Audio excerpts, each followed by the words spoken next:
My name is Andrew Feinstein. I'm a former ANC Member of Parliament from South Africa. I served under Nelson Mandela from the time of our first democratic election in 1994, after we had been liberated from the system of apartheid.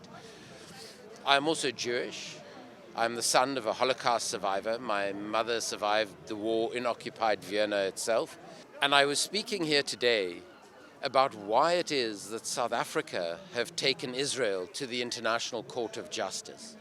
Because I think it's particularly symbolic that it is South Africa, because South Africa knows what apartheid is. We had apartheid in our country for 350 years. And my former boss, Nelson Mandela, and my friend and political mentor, Archbishop Desmond Tutu, both described Israel as an apartheid state, and they knew better than anyone I've ever met what an apartheid state is. And they were very critical of apartheid apartheid Israel, because apartheid Israel was a very close ally of apartheid South Africa. They helped each other become nuclear powers to develop nuclear weapons.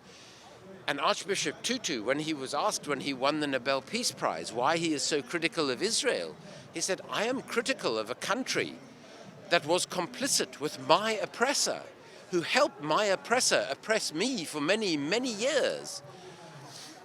So I think it's incredibly important that South Africa has brought this case to the International Court of Justice, describing what is happening in Gaza as a genocide of the Palestinian people. A population, in South Africa it was the Black African population.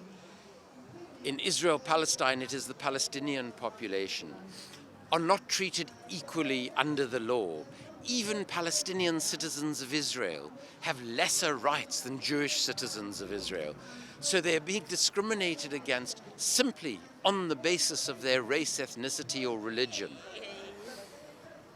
The second thing is that what apartheid South Africa did is they tried to break the Black African population into what they called little homelands or Bantustans, little territories that were not connected to each other, in much the same way as Israel in its occupation of the occupied territories has inserted Israeli settlements and separated bits of Gaza, the West Bank, Hebron, Ramallah from each other, so that there is no possible two-state solution, is very similar to the apartheid system of Bantustans.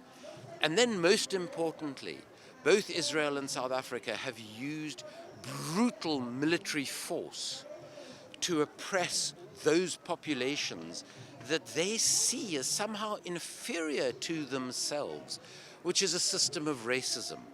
So by all of those similarities, Israel is an apartheid system according to the Rome Statute of international law. The most important difference, though, is that apartheid South Africa was very dependent on the Black African community for its economy as a workforce, whereas Israel isn't very reliant on Palestinians for its economy. And that is one of the reasons why Israel has killed tens of thousands of Palestinians, innocent Palestinian civilians, in this way. They don't want them, they don't need them. And that has made Israeli apartheid far more brutal than anything we saw or experienced in South Africa.